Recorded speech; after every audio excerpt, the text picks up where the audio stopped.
In addition to talking about the threats that she's facing as the lead prosecutor investigating Donald Trump's potential criminal interference in Georgia's 2020 election, the district attorney also talked about where the investigation goes from here.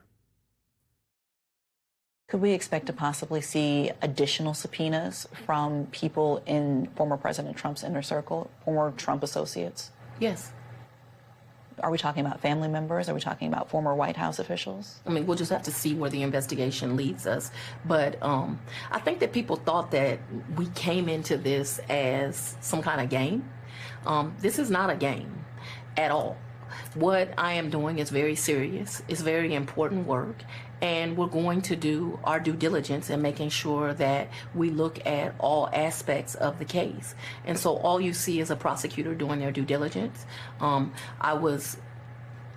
had a team that was here, that was investigating, that was speaking to people. Some people decided that they wanted a subpoena to talk to us. It was enough people where I thought it was important to bring them before a special purpose grand jury where they could gain the information and the special purpose grand jury could advise me. And so that's the process that we're in. Might we see a subpoena of the former president himself? Anything is possible. So we're not ruling it out. It is possible to get a subpoena of him. I know in an interview recently, maybe a few weeks ago, you estimated that it could wrap up by the end of the summer and that could bring the decision on indictment sometime in the fall. Is that still accurate? Is that timeline? I think that's still a realistic goal with the progress that we're making. All right, there's a lot in there that we need to break down. Luckily, I've got just the person to speak with. Joining us now is Tamar Hallerman, a senior reporter for the Atlanta Journal-Constitution, who broke the news this week that the Fulton County Special Grand Jury, about which the district attorney was speaking, had subpoenaed the members of Trump's legal team as well as the South Carolina Senator Lindsey Graham. Ms. Hallerman, thank you for being with us tonight.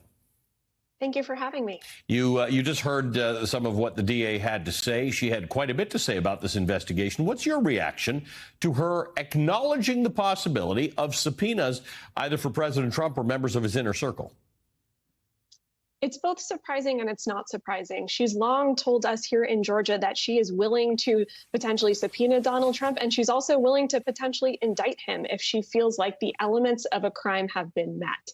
At the same time, it still is a shocking possibility because there's no precedent for this in U.S. history. No U.S. president has ever been indicted for a crime. The fact that she's kind of moving up the pyramid, getting closer and closer to Donald Trump, is certainly notable. I think the timeline that she mentioned, hopefully being done by the end of the summer, I'll be curious if she'll be able to stick to that, especially given what we heard today from Senator Graham, that he plans to fight the subpoena in court. And his attorneys, Lindsey Graham's attorneys, have said they're going to do this. The district attorney does seem prepared for that fight. What's your sense of how that's going to work? Well, my understanding is that there's going to be hearings in the states of jurisdiction where these different folks live. Lindsey Graham being in South Carolina or potentially Washington, D.C., depending on where he served. John Eastman being in New Mexico, Rudy Giuliani being in New York. They'll have a hearing with the local Superior Court judge there, or if they are claiming some sort of privilege, be it attorney-client privilege, legislative immunity, they can argue their case. There will also be a representative from the DA's office who will be arguing why those folks are necessary material witnesses and must be brought to Atlanta to testify. What do you make of DA Willis saying that she's making progress and that the timeline does seem to be about a decision on an indictment by fall? I think what Blaine Alexander was getting at there is that anybody who thinks this is political is going to think it's more political if there's an indictment of either Donald Trump or someone in his circle around fall prior to there being elections. Absolutely. And that's a criticism you've heard from Republicans for months here in Georgia. They believe this is a partisan witch hunt that's being designed for maximum political effectiveness for the Democrats. DA Willis has long denied that. She says she's letting the evidence take her prosecutors wherever it goes. She says she has no predetermined kind of outcomes in her mind.